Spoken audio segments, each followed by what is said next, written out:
پیارے نبی صلی اللہ علیہ وسلم براق کے اوپر سوار ہو گئے اور بیت المقدس پہنچے۔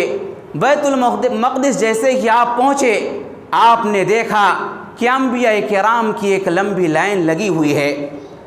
حضرت نوح علیہ السلام کھڑے ہیں، حضرت موسیٰ علیہ السلام کھڑے ہیں، حضرت عیسیٰ علیہ السلام کھڑے ہیں، حضرت ابراہیم علیہ السلام کھڑے ہیں۔ الغرض یہ کہ سارے انبیاء کرام کھڑے ہیں، امام کا انتظار ہے۔ اتنے میں ہمارے نبی جناب محمد الرسول اللہ صلی اللہ علیہ وسلم وہاں پر داخل ہوتے ہیں۔ پیارے نبی صلی اللہ علیہ وسلم دیکھتے ہیں کہ تمام کے تمام انبیاء کرام کھڑے ہیں، امام کا انتظار کر رہے ہیں۔ امام کائنات جناب محمد الرسول اللہ صلی اللہ علیہ وسلم جبریل امین سے پوچھتے ہیں، اے جبریل امین، یہاں پر تو ابراہیم خلیل اللہ بھی موجود ہے، یہاں پر تو موسیٰ کلیم اللہ بھی موجود ہے، یہاں پر تو عیسیٰ روح اللہ بھی موجود ہے، ان تمام کے ہوتے ہوئے آج امام کون بنے گا؟ آج امامت کون کروائے گا؟ جبریل امین جواب دیتے ہیں، یا رسول اللہ، یا اللہ کے رسول صلی اللہ علیہ وسلم، جہاں پر سارے کے سارے انبیاء کرام موجود ہو اور وہاں پر امام کائنات جناب محمد الرسول اللہ صلی اللہ علیہ وسلم بھی موجود ہو، امام کائنات کی موجودگی میں کوئی اور امام نہیں بن سکتا، کوئی اور امامت نہیں کروا سکتا۔ آپ یہاں کے امام ہیں، آپ یہاں پر امامت کروائیں گے، آپ انبیاء کرام کے امام ہیں۔ پیارے نبی صلی اللہ علیہ وسلم مصلی امامت پر کھڑے ہو گئے۔ پیارے نبی صلی اللہ علیہ وسلم نے انبیاء کرام کی امامت کروائی۔ گویا اللہ رب العالمین نے دنیا والوں کو یہ پیغام دے دیا کہ حضرت نوح علیہ السلام یہ اپنے دور کے نبی تھے، حضرت ابراہیم علیہ السلام یہ اپنے دور کے نبی تھے، حضرت موسیٰ علیہ السلام یہ اپنے دور کے نبی تھے، حضرت عیسیٰ علیہ السلام یہ اپنے دور کے نبی تھے، لیکن امام کائنات جناب محمد الرسول اللہ صلی اللہ علیہ وسلم صرف اپنے دور کے نبی نہیں ہے، صرف اپنی قوم کے نبی نہیں ہے، صرف اپنی کنٹری کے نبی نہیں ہے، بلکہ امام کائنات جناب محمد الرسول اللہ صلی اللہ علیہ وسلم قیامت تک آنے والے انسانوں کے نبی ہیں، قیامت تک آنے والے مخلوقات کے نبی ہیں۔ پیارے نبی صلی اللہ علیہ وسلم سید المرسلین ہیں، پیارے نبی صلی اللہ علیہ وسلم امام الانبیاء ہیں۔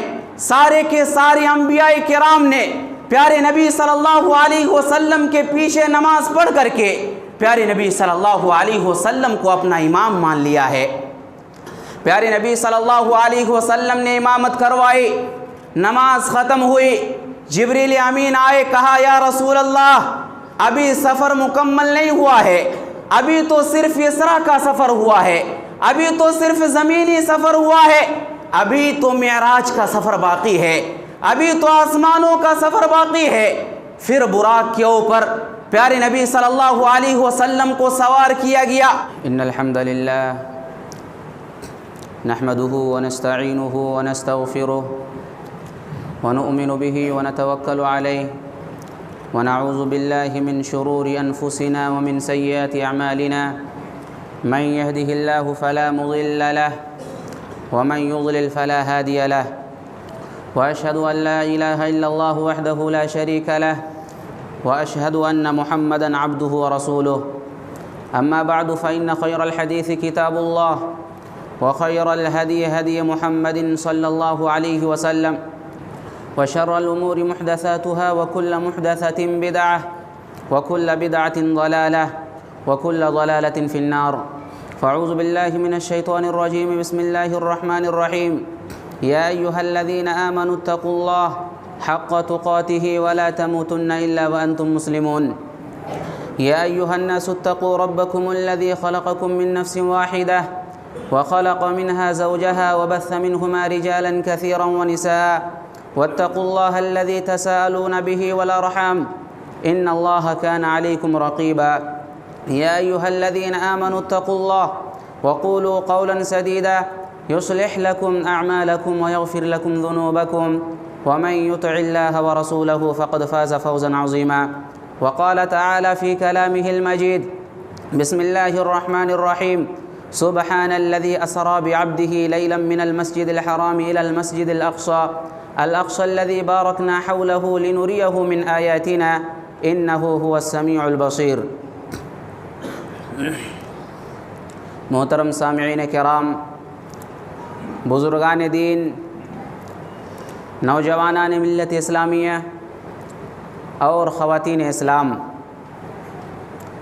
گزشتہ خطبہ جمعہ میں معراج کا پیغام اس موضوع کے حوالے سے کچھ باتیں آپ کے سامنے رکھی گئی تھی. انشاءاللہ العزیز آج کے اس خطبہ جمعہ میں بھی اسی موضوع کے حوالے سے کتاب و سنت کی روشنی میں کچھ باتیں آپ کے سامنے عرض کرنے کی کوشش کروں گا. اللہ رب العالمین سے دعا ہے کہ رب العالمین مجھے حق بات کہنے، کتاب و سنت کے مطابق بیان کرنے، ہم سب کو حق بات سننے اور اس پر عمل کرنے کی توفیق عطا فرمائے، آمین. حضرات، گزشتہ خطبہ جمعہ میں آخر میں یہ بات بتائی گئی تھی کہ پیارے نبی صلی اللہ علیہ وسلم اپنی چچا زاد بہن ام ہانی کے گھر پر سوئے ہوئے تھے. جبریل امین آئے اور پیارے نبی صلی اللہ علیہ وسلم کو خانہ کعبہ کے پاس لے آئے. پیارے نبی صلی اللہ علیہ وسلم کا سینہ چاک کیا گیا، دل کو نکالا گیا اور دل کو نکال کر کے سونے کے تشت کے اوپر رکھا گیا اور پھر اسے زمزم سے دھولا گیا. زمزم سے دھونے کے بعد پھر پیارے نبی صلی اللہ علیہ وسلم کے دل کو وہاں پر سیٹ کر دیا گیا. پیارے نبی صلی اللہ علیہ وسلم فرماتے ہیں کہ اس آپریشن میں مجھے ذرہ برابر بھی تکلیف نہیں ہوئی. اس کے بعد پیارے نبی صلی اللہ علیہ وسلم فرماتے ہیں کہ ایک سواری لائی گئی جس کو براق کہا جاتا ہے. وہ سواری اتنی تیز ہے کہ پیارے نبی صلی اللہ علیہ وسلم فرماتے ہیں کہ یضع قدمہ عند اقصى طرفہ، کہ انسان کی نگاہ جہاں تک جاتی ہے براق کا ایک قدم وہاں پر پڑتا ہے. وہ اتنی تیز رفتار سواری ہے. پیارے نبی صلی اللہ علیہ وسلم کو براق کے اوپر سوار کیا گیا. جبریل امین نے کہا: اے براق، کیا تمہیں معلوم ہے کہ آج تمہاری پیٹھ پر کون سی ہستی سوار ہے؟ اے براق، کیا تمہیں معلوم ہے کہ آج تمہاری پیٹھ پر کون سی شخصیت سوار ہے؟ اے براق، آج تمہاری پیٹھ پر اللہ کے بندوں میں، اللہ کی تمام مخلوقات میں سب سے عظیم، سب سے کریم مخلوق سوار ہے. افضل الرسل، سید الانبیاء آج تمہاری پیٹھ پر سوار ہے. براق جو اللہ رب العالمین کی جانب سے ایک تیز رفتار سواری بنا کر کے بھیجی گئی. ترمذی کے الفاظ ہیں کہ جیسے ہی براق نے امام کائنات جناب محمد الرسول اللہ صلی اللہ علیہ وسلم کا نام سنا، اس کے پسینے چھوٹ گئے. پیارے نبی صلی اللہ علیہ وسلم کو براق کے اوپر سوار کیا گیا. پیارے نبی صلی اللہ علیہ وسلم براق کے اوپر سوار ہو کر کے ہزاروں کلومیٹر دور بیت المقدس پہنچے. یہاں پر ایک بات واضح رہے کہ دنیا کے اندر 3 مسجدیں ایسی ہیں جن کی طرف ثواب کی نیت سے آپ سفر کر سکتے ہیں. ان میں سے ایک مسجد حرام ہے، خانہ کعبہ ہے. دوسری مسجد ہمارے نبی کی مسجد نبوی ہے، اور تیسری مسجد یہی بیت المقدس ہے، مسجد اقصیٰ ہے. ان تینوں مسجدوں کے علاوہ کوئی چوتھی مسجد اس دنیا کے اندر نہیں ہے جہاں پر آپ ثواب کی نیت سے سفر کر سکتے ہیں. آج لوگ اجمیر کا سفر کرتے ہیں، آج لوگ نظام الدین کا سفر کرتے ہیں، نیت یہ ہوتی ہے کہ اگر ہم وہاں جائیں گے ثواب زیادہ ملے گا، اگر ہم وہاں پر نماز کی ادائیگی کریں گے ہمیں ثواب زیادہ ملے گا۔ یہ بات غلط ہے۔ شریعت کی تعلیم یہ ہے کہ 3 مسجدوں کے علاوہ کوئی چوتھی مسجد اس سرزمین کے اندر نہیں ہے جس کی طرف آپ سفر کر سکتے ہیں۔ پیارے نبی صلی اللہ علیہ وسلم براق کے اوپر سوار ہو گئے اور بیت المقدس پہنچے۔ بیت المقدس جیسے ہی آپ پہنچے آپ نے دیکھا کہ انبیاء کرام کی ایک لمبی لائن لگی ہوئی ہے۔ حضرت نوح علیہ السلام کھڑے ہیں، حضرت موسیٰ علیہ السلام کھڑے ہیں، حضرت عیسیٰ علیہ السلام کھڑے ہیں، حضرت ابراہیم علیہ السلام کھڑے ہیں۔ الغرض یہ کہ سارے انبیاء کرام کھڑے ہیں، امام کا انتظار ہے۔ اتنے میں ہمارے نبی جناب محمد الرسول اللہ صلی اللہ علیہ وسلم وہاں پر داخل ہوتے ہیں۔ پیارے نبی صلی اللہ علیہ وسلم دیکھتے ہیں کہ تمام کے تمام انبیاء کرام کھڑے ہیں، امام کا انتظار کر رہے ہیں۔ امام کائنات جناب محمد الرسول اللہ صلی اللہ علیہ وسلم جبریل امین سے پوچھتے ہیں، اے جبریل امین، یہاں پر تو ابراہیم خلیل اللہ بھی موجود ہے، یہاں پر تو موسیٰ کلیم اللہ بھی موجود ہے، یہاں پر تو عیسیٰ روح اللہ بھی موجود ہے، ان تمام کے ہوتے ہوئے آج امام کون بنے گا، آج امامت کون کروائے گا؟ جبریل امین جواب دیتے ہیں، یا رسول اللہ، یا اللہ کے رسول صلی اللہ علیہ وسلم، جہاں پر سارے کے سارے انبیاء کرام موجود ہو اور وہاں پر امام کائنات جناب محمد الرسول اللہ صلی اللہ علیہ وسلم بھی موجود ہو، امام کائنات کی موجودگی میں کوئی اور امام نہیں بن سکتا، کوئی اور امامت نہیں کروا سکتا۔ آپ یہاں کے امام ہیں، آپ یہاں پر امامت کروائیں گے، آپ انبیاء کرام کے امام ہیں۔ پیارے نبی صلی اللہ علیہ وسلم مصلی امامت پر کھڑے ہو گئے۔ پیارے نبی صلی اللہ علیہ وسلم نے انبیاء کرام کی امامت کروائی۔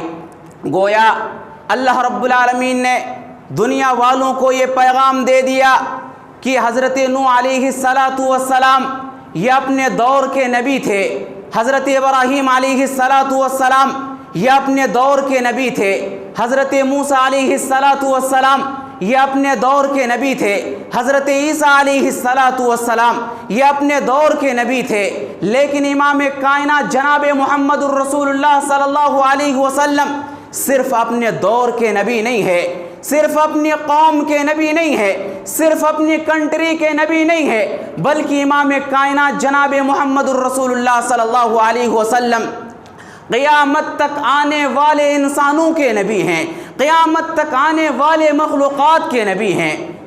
پیارے نبی صلی اللہ علیہ وسلم سید المرسلین ہیں، پیارے نبی صلی اللہ علیہ وسلم امام الانبیاء ہیں۔ سارے کے سارے انبیاء کرام نے پیارے نبی صلی اللہ علیہ وسلم کے پیچھے نماز پڑھ کر کے پیارے نبی صلی اللہ علیہ وسلم کو اپنا امام مان لیا ہے۔ پیارے نبی صلی اللہ علیہ وسلم نے امامت کروائی، نماز ختم ہوئی، جبریل امین آئے، کہا یا رسول اللہ ابھی سفر مکمل نہیں ہوا ہے، ابھی تو صرف اسرا کا سفر ہوا ہے، ابھی تو صرف زمینی سفر ہوا ہے، ابھی تو معراج کا سفر باقی ہے، ابھی تو آسمانوں کا سفر باقی ہے۔ پھر براق کے اوپر پیارے نبی صلی اللہ علیہ وسلم کو سوار کیا گیا۔ پہلے آسمان کے پاس پیارے نبی صلی اللہ علیہ وسلم پہنچے۔ صحیح بخاری صحیح مسلم کے الفاظ ہیں، اللہ رب العالمین کے پاس آسمانوں کے اوپر سیکورٹی کا انتظام ہے، اندر کوئی بغیر اجازت داخل نہیں ہو سکتا۔ جبریل امین پیارے نبی صلی اللہ علیہ وسلم کو لے کر کے آسمان کے پاس پہنچے۔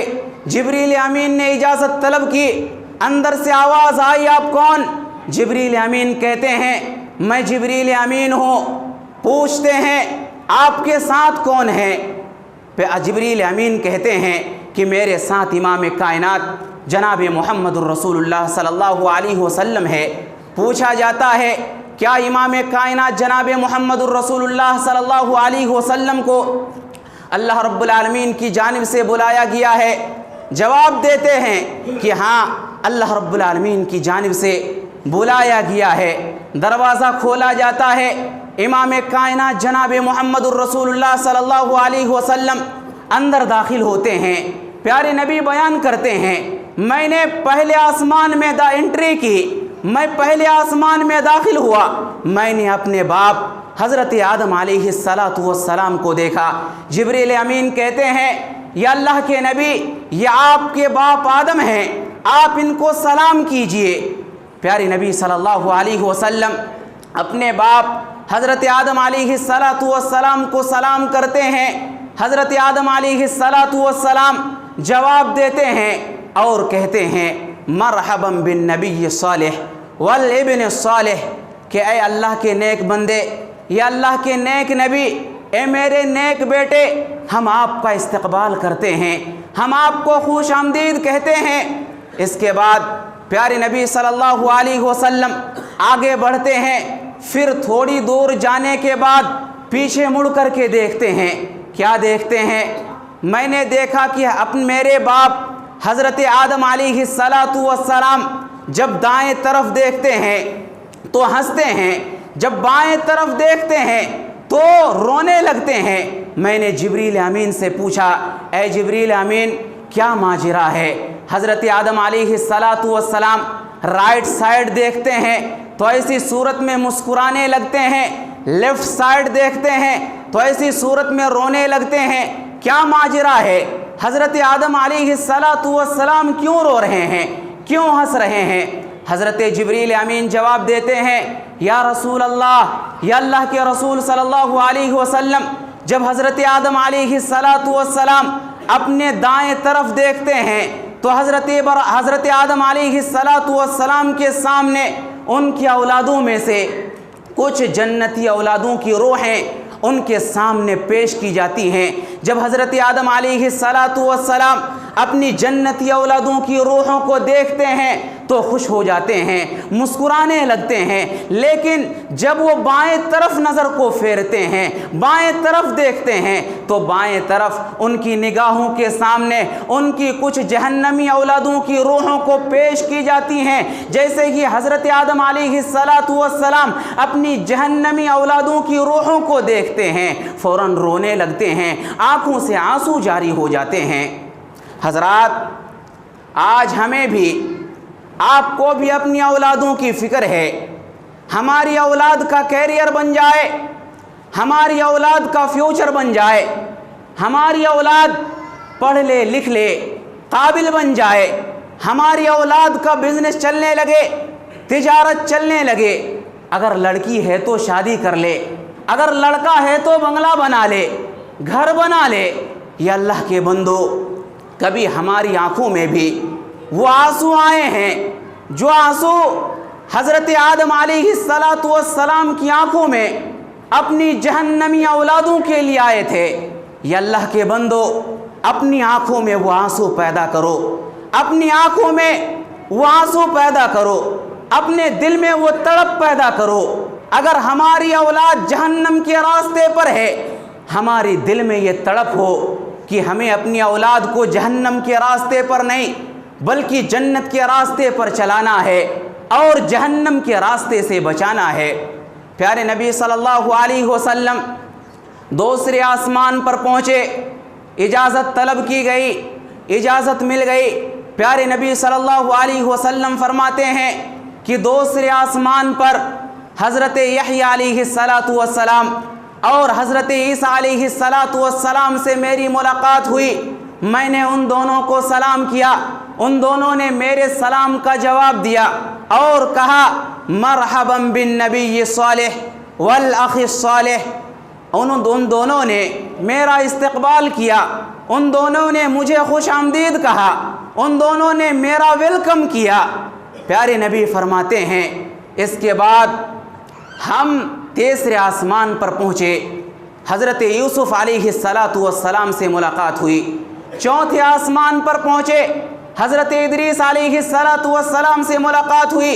پانچویں آسمان پر پہنچے، حضرت ہارون علیہ السلام سے ملاقات ہوئی۔ اور چھٹے آسمان پر پہنچے، حضرت موسیٰ علیہ السلام سے ملاقات ہوئی، ساتویں آسمان پر پہنچے، حضرت ابراہیم علیہ السلام سے ملاقات ہوئی۔ پیارے نبی صلی اللہ علیہ وسلم بیان کرتے ہیں، جب میں چھٹے آسمان کے پاس سے گزرا، حضرت موسیٰ علیہ السلام کے پاس سے گزرا، تو میں نے دیکھا حضرت موسیٰ علیہ السلام رو رہے ہیں۔ میں نے جبریل امین سے پوچھا، اے جبریل امین، موسیٰ کیوں رو رہے ہیں؟ جبریل امین موسیٰ سے پوچھتے ہیں، آپ کیوں رو رہے ہیں؟ موسیٰ علیہ السلام جواب دیتے ہیں، موسیٰ علیہ السلام کہتے ہیں، یہ نبی، یہ آخری نبی میرے بعد نبی بنا کر کے بھیجے گئے، لیکن ان کی امت کے لوگ میری امت کے لوگ سے زیادہ جنت کے اندر داخل ہوں گے، ان کی امت کے لوگ میری امت کے لوگوں سے زیادہ جنتی ہیں، اس وجہ سے میں رو رہا ہوں۔ کیا مطلب؟ کیا حضرت موسیٰ علیہ السلام ہم سے اور آپ سے حسد کر رہے ہیں؟ نہیں، اس کا مطلب یہ ہرگز نہیں ہے، بات ایسی نہیں ہے، بلکہ حضرت موسیٰ علیہ السلام اپنی امت کی محبت میں رو رہے ہیں۔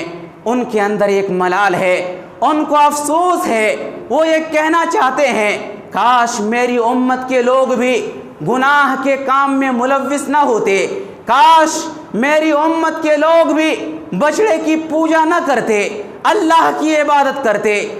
تو جس طرح اس نبی کی امت کے لوگ کثیر تعداد میں جنت کے اندر داخل ہوں گے، بالکل اسی طرح سے میری امت کے لوگ بھی کثیر تعداد میں جنت کے اندر داخل ہوتے۔ اس وجہ سے حضرت موسیٰ علیہ السلام رو رہے ہیں۔ ساتویں آسمان پر پہنچے، حضرت ابراہیم علیہ السلام سے ملاقات ہوئی۔ حضرت ابراہیم علیہ السلام بیت المعمور کے اوپر ٹیک لگا کر کے بیٹھے ہوئے تھے۔ بیت المعمور کسے کہا جاتا ہے؟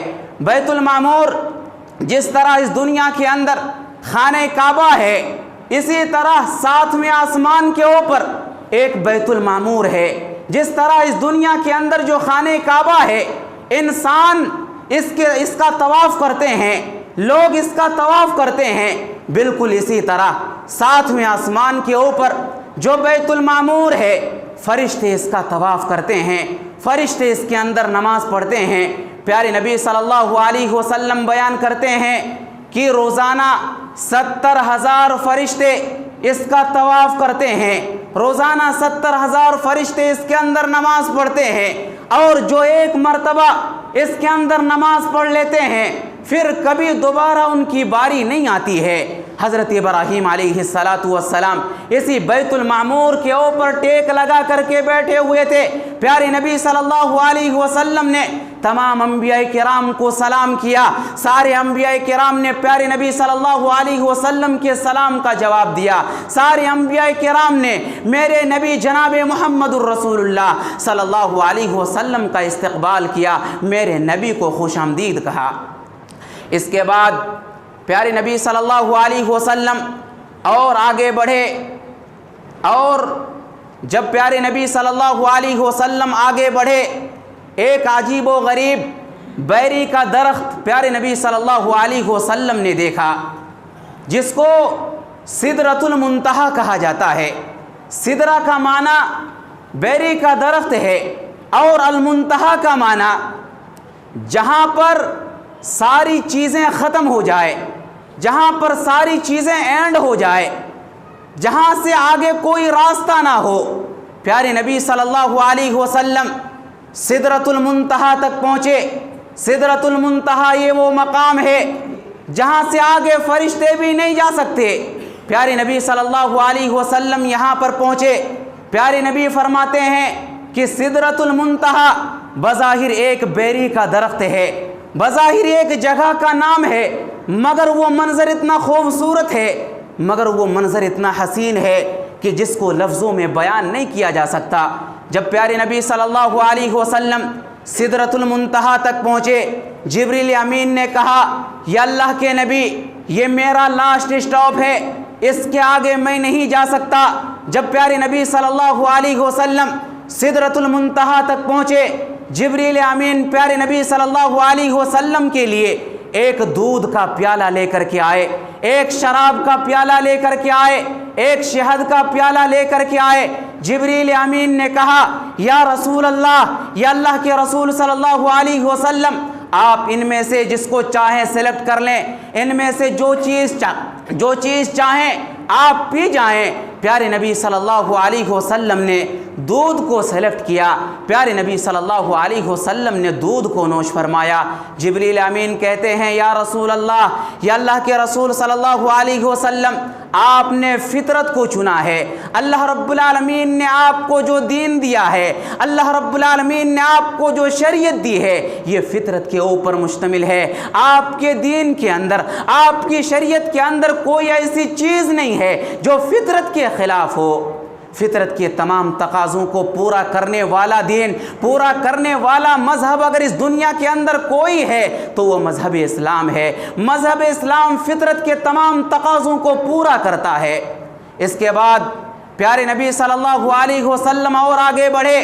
پیارے نبی صلی اللہ علیہ وسلم جب آگے بڑھے، پیارے نبی صلی اللہ علیہ وسلم سے اللہ رب العالمین نے کلام کیا۔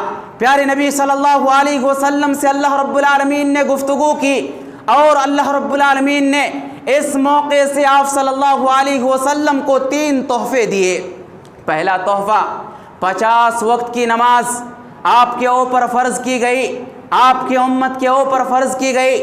دوسرا تحفہ سورہ بقرہ کی آخری 2 آیتیں کریمہ آپ کے اوپر نازل کی گئی، اور اسی طرح تیسرا تحفہ اس انداز سے دیا۔ اللہ نے فرمایا اے نبی، اگر آپ کی امت شرک نہیں کرے گی، اگر آپ کی امت مشرک نہیں ہوگی، بقیہ ساری گناہ میں گرفتار ہوگی، تو اگر اللہ رب العالمین چاہے گا تو اس کو معاف فرما دے گا، ایسے ہی معاف فرما دے گا، یا پھر گناہ کی سزا دینے کے بعد کچھ دنوں کے بعد جنت کے اندر داخل فرما دے گا۔ مشرک کے سوا، مشرک کو چھوڑ کر کے، مشرک آدمی کو چھوڑ کر کے آپ کی ساری امت کی بخشش ہو جائے گی۔ یہ تحفہ اللہ رب العالمین نے پیارے نبی صلی اللہ علیہ وسلم کو عطا فرمایا۔ ایک اور تحفہ پیارے نبی صلی اللہ علیہ وسلم کو اس موقع سے دیا گیا۔ اللہ رب العالمین نے فرمایا اے اللہ کے نبی، اے نبی، آپ کی امت کے لوگ اگر نیک کام کرنے کا ارادہ بھی کر لیں گے، لیکن وہ کسی مجبوری کی وجہ سے وہ اس نیک کام کو نہیں کر پائیں گے، پھر بھی ہم اس کے نامہ اعمال میں اس نیک کام کا اجر و ثواب لکھ دیں گے۔ یہ تحفہ پیارے نبی صلی اللہ علیہ وسلم کو عطا کیا گیا۔ یہ اللہ رب العالمین کا رحم و کرم ہے۔ ایک انسان نماز عشاء کی ادائیگی کرتا ہے، نماز عشاء کی ادائیگی کرنے کے بعد اپنے گھر میں جاتا ہے، 3 بجے کا الارم لگاتا ہے اور سو جاتا ہے اس نیت سے کہ میں 3 بجے اٹھوں گا، نماز تہجد کی ادائیگی کروں گا۔ لیکن دن بھر کا تھکا ہارا انسان جیسے ہی سوتا ہے، آنکھ لگ جاتی ہے، 3 بجے آنکھ نہیں کھلتی، نماز فجر کے وقت آنکھ کھلتی ہیں، انسان کو افسوس ہوتا ہے۔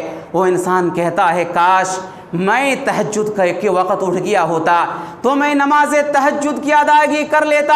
انسان کو افسوس ہوتا ہے۔ اللہ رب العالمین فرشتوں سے کہتا ہے اے میرے فرشتے جاؤ، اس انسان کی نیت ٹھیک تھی، اس انسان کی نیت صحیح تھی، جاؤ اس کے نامہ اعمال میں تہجد کا ثواب لکھ دو۔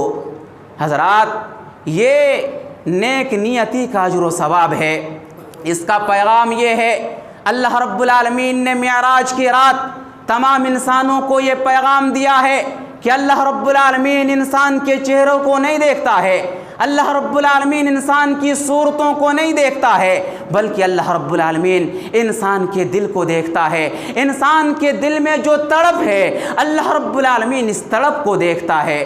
غزوہ تبوک کا موقع ہے، پیارے نبی صلی اللہ علیہ وسلم غزوہ تبوک سے واپس لوٹ رہے ہیں، اپنے صحابہ کرام کے درمیان کہتے ہیں اے میرے صحابہ، میرے کچھ ساتھی ایسے ہیں جو مدینہ کے اندر موجود ہیں، لیکن تم جہاں جہاں جا رہے ہو وہ بھی تمہارے ساتھ ساتھ جا رہے ہیں، جہاں تم اتر رہے ہو وہ بھی تمہارے ساتھ ساتھ اتر رہے ہیں، جتنی نیکی تم کو مل رہی ہے اتنی نیکی ان کو بھی مل رہی ہے۔ صحابہ کرام کو تعجب ہوا، صحابہ کرام کو حیرت ہوئی، پوچھا یا رسول اللہ، یا اللہ کے رسول صلی اللہ علیہ وسلم آپ کیسی بات کر رہے ہیں؟ وہ لوگ تو مدینہ کے اندر موجود ہیں، ہم تو آپ کے ساتھ سفر میں ہیں، لیکن ان کو اتنی ہی نیکی مل رہی ہے جتنے کی ہمیں مل رہی ہے۔ پیارے نبی صلی اللہ علیہ وسلم نے فرمایا ہاں، جتنی نیکی تمہیں مل رہی ہے اتنی ہی نیکی ان کو بھی مل رہی ہے۔ کیا سبب ہے؟ سبب یہ ہے کہ وہ کسی مجبوری کی وجہ سے وہاں پر رکے ہوئے ہیں، مجبوری کی وجہ سے مدینہ کے اندر رکے ہوئے ہیں، یا تو وہ بیمار ہیں، یا تو وہ بوڑھے ہیں، یا پھر سفر کرنے کی استطاعت نہیں رکھتے ہیں، جس کی وجہ سے وہ مدینہ کے اندر رکے ہوئے ہیں۔ ان کے اندر بھی تڑپ ہے، ان کے اندر بھی یہ ارادہ ہے کہ وہ بھی یہ چاہتے ہیں کہ ہم نبی کے ساتھ نکل کر کے جہاد کریں، نبی کے ساتھ نکل کر کے اللہ کے راستے میں جہاد کریں۔ ان کا بھی ارادہ ہے، لیکن مجبوری کی وجہ سے وہ جہاد نہیں کر پا رہے ہیں، جس کی وجہ سے اللہ رب العالمین جتنی نیکی تمہیں دے رہا ہے اتنی نیکی ان کو بھی دے رہا ہے۔ گویا اللہ رب العالمین نے معراج کی رات پوری انسانیت کو یہ پیغام دیا کہ اگر کوئی انسان نیکی کا ارادہ کرتا ہے اور کسی مجبوری کے سبب وہ نیک کام کو نہیں کر پاتا ہے تو اس نیک کام کا اجر و ثواب اس کے نامہ اعمال میں لکھ دیا جاتا ہے، اور اگر وہ اس نیک کام کو کر لیتا ہے تو 10 گنا اجر و ثواب اس کو دیا جاتا ہے، اور اگر اخلاص کے ساتھ کرتا ہے اور خلوص للہیت کے ساتھ کرتا ہے تو 10 گنا سے بڑھا کر کے 700 گنا تک زیادہ یا پھر اس سے بھی زیادہ اس کو اجر و ثواب دیا جاتا ہے۔ لیکن اگر انسان گناہ کا ارادہ کرتا ہے تو جب تک وہ گناہ کر نہیں لیتا تب تک اس کے نام اعمال میں گناہ کو نہیں لکھا جاتا، اور اگر وہ گناہ کر لیتا ہے تو صرف یہ گناہ اس کے کھاتے میں لکھا جاتا ہے، نام اعمال میں لکھا جاتا ہے۔ لیکن اگر وہ گناہ کا ارادہ کرتا ہے اور پھر ارادہ کرنے کے بعد اس کے دل میں اللہ کا ڈر پیدا ہو جاتا ہے، اللہ کا خوف پیدا ہو جاتا ہے، اللہ سے ڈرتے ہوئے وہ اس گناہ سے رک جاتا ہے، تو اس کے نتیجے میں اللہ رب العالمین اس کے نام اعمال میں ایک نیکی کو لکھ دیتا ہے۔ یہ اللہ رب العالمین کی کرم نوازی ہے، یہ اللہ رب العالمین کی رحمتیں ہیں جو معراج کی رات اللہ رب العالمین نے انسانیت کے اوپر نازل فرمائی ہیں۔ حضرات، وقت ہو چکا ہے، یہ معراج کا بیک گراؤنڈ کیا ہے، 50 وقت کی نمازیں فرض کی گئی، اس کی تفصیلات کیا ہیں، اور اسی طریقے سے پیارے نبی صلی اللہ علیہ وسلم نے اس موقع سے جنت اور جہنم کے مناظر کو دیکھے، کن منظروں کا مشاہدہ پیارے نبی صلی اللہ علیہ وسلم نے کیا۔ اگر آپ سننا چاہتے ہیں تو انشاءاللہ العزیز سنڈے کے پروگرام میں جو ہفتہ واری آئندہ پروگرام ہے، انشاءاللہ ان ساری تفصیلات کو آپ کے سامنے ہفتہ واری پروگرام میں رکھنے کی کوشش کروں گا۔ آخر میں اللہ رب العالمین سے دعا ہے کہ اللہ تو ہم تمام لوگوں کو کتاب اللہ اور سنت رسول اللہ کے مطابق زندگی گزارنے کی توفیق عطا فرما۔ یا اللہ تو ہم تمام لوگوں کو قرآن و سنت کے مطابق زندگی گزارنے کی توفیق عطا فرما۔